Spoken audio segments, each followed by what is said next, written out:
Some of his division commanders had failed him. The cavalry hadn't arrived in time to support the infantry attack. This had gone wrong, and that had gone awry.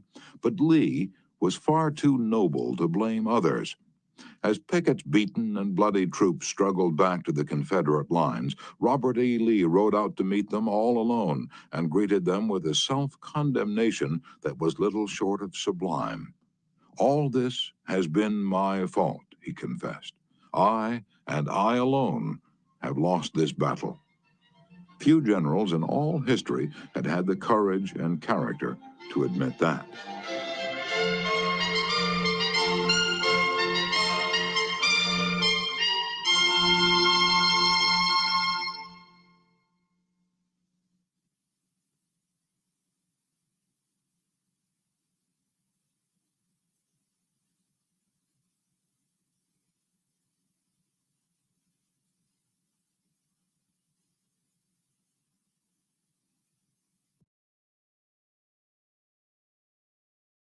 Michael Chong, who teaches our course in Hong Kong, told of how the Chinese culture presents some special problems and how sometimes it is necessary to recognize that the benefits of applying a principle may be more advantageous than maintaining an old tradition.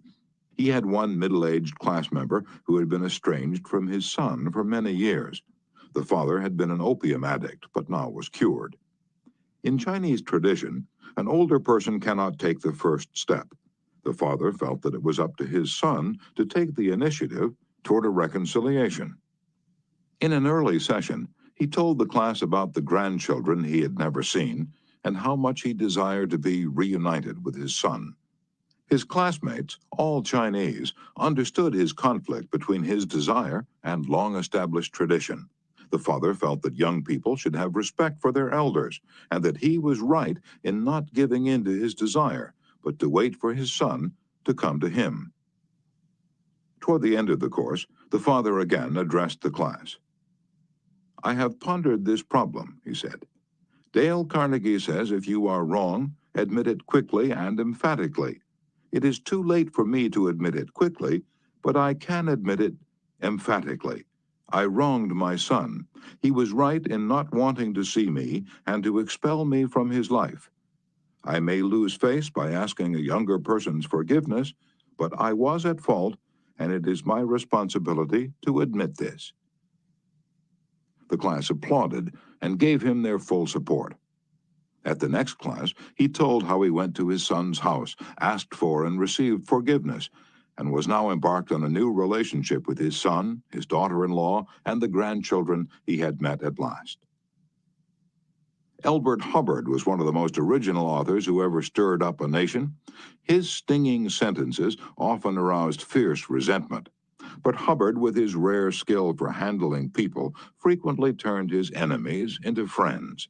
For example, when some irritated reader wrote in to say that he didn't agree with such and such an article and ended by calling Hubbard this and that, Elbert Hubbard would answer like this: "Come to think it over, I don't entirely agree with it myself.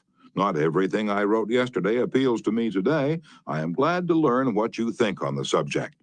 The next time you're in the neighborhood, you must visit us, and we'll get this subject threshed out for all time. So here is a hand clasp over the miles, and I am yours sincerely." What could you say to a man who treated you like that? When we're right, let's try to win people gently and tactfully to our way of thinking. And when we're wrong, and that will be surprisingly often if we're honest with ourselves, let's admit our mistakes quickly and with enthusiasm. Not only will that technique produce astonishing results, but believe it or not, it is a lot more fun under the circumstances than trying to defend oneself. Remember the old proverb, "By fighting, you never get enough, but by yielding, you get more than you expected." Principle 3. If you're wrong, admit it quickly and emphatically. Chapter 4. A Drop of Honey. If your temper is aroused and you tell them a thing or two, you'll have a fine time unloading your feelings. But what about the other person? Will he share your pleasure? Will your belligerent tones, your hostile attitude, make it easy for him to agree with you? "If you come at me with your fists doubled," said Woodrow Wilson, "I think I can promise you that mine will double as fast as yours. But if you come to me and say, 'Let us sit down and take counsel together, and if we differ from each other, understand why it is that we differ, just what the points at issue are,' we will presently find that we are not so far apart after all, that the points on which we differ are few, and the points on which we agree are many, and that if we only have the patience and the candor and the desire to get together, we will get together."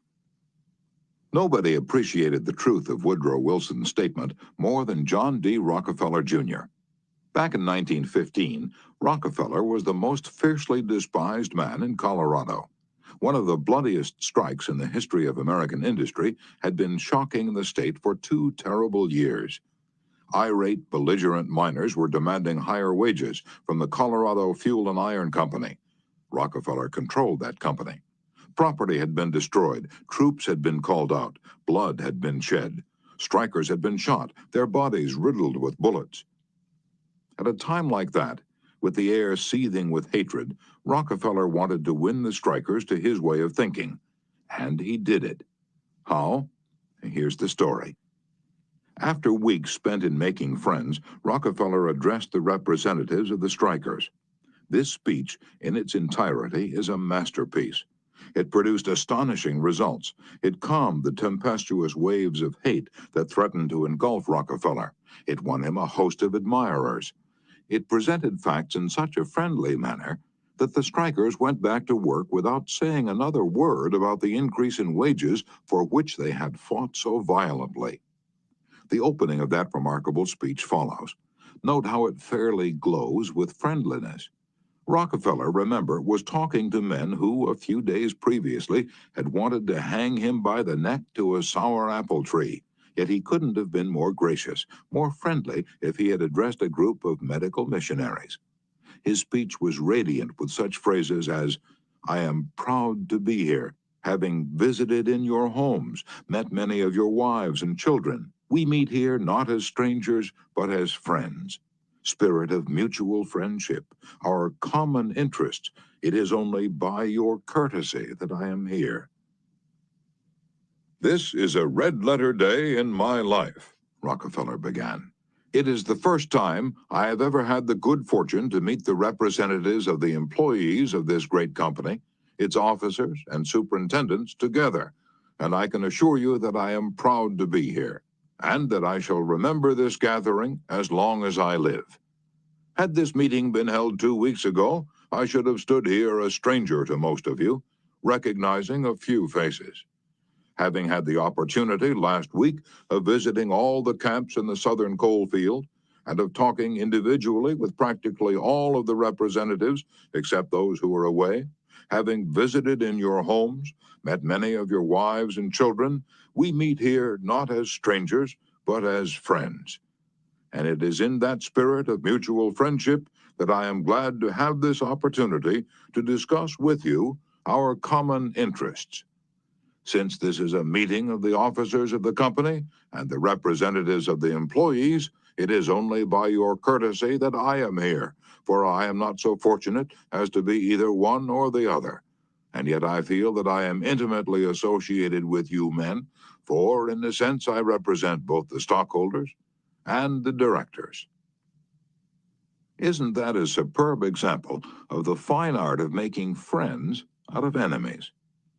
Suppose Rockefeller had taken a different tack. Suppose he had argued with those miners and hurled devastating facts in their faces. Suppose he had told them by his tones and insinuations that they were wrong.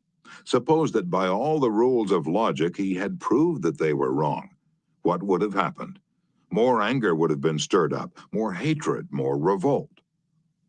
If a man's heart is rankling with discord and ill feeling toward you, you can't win him to your way of thinking with all the logic in Christendom. Scolding parents and domineering bosses and husbands and nagging wives ought to realize that people don't want to change their minds. They can't be forced or driven to agree with you or me.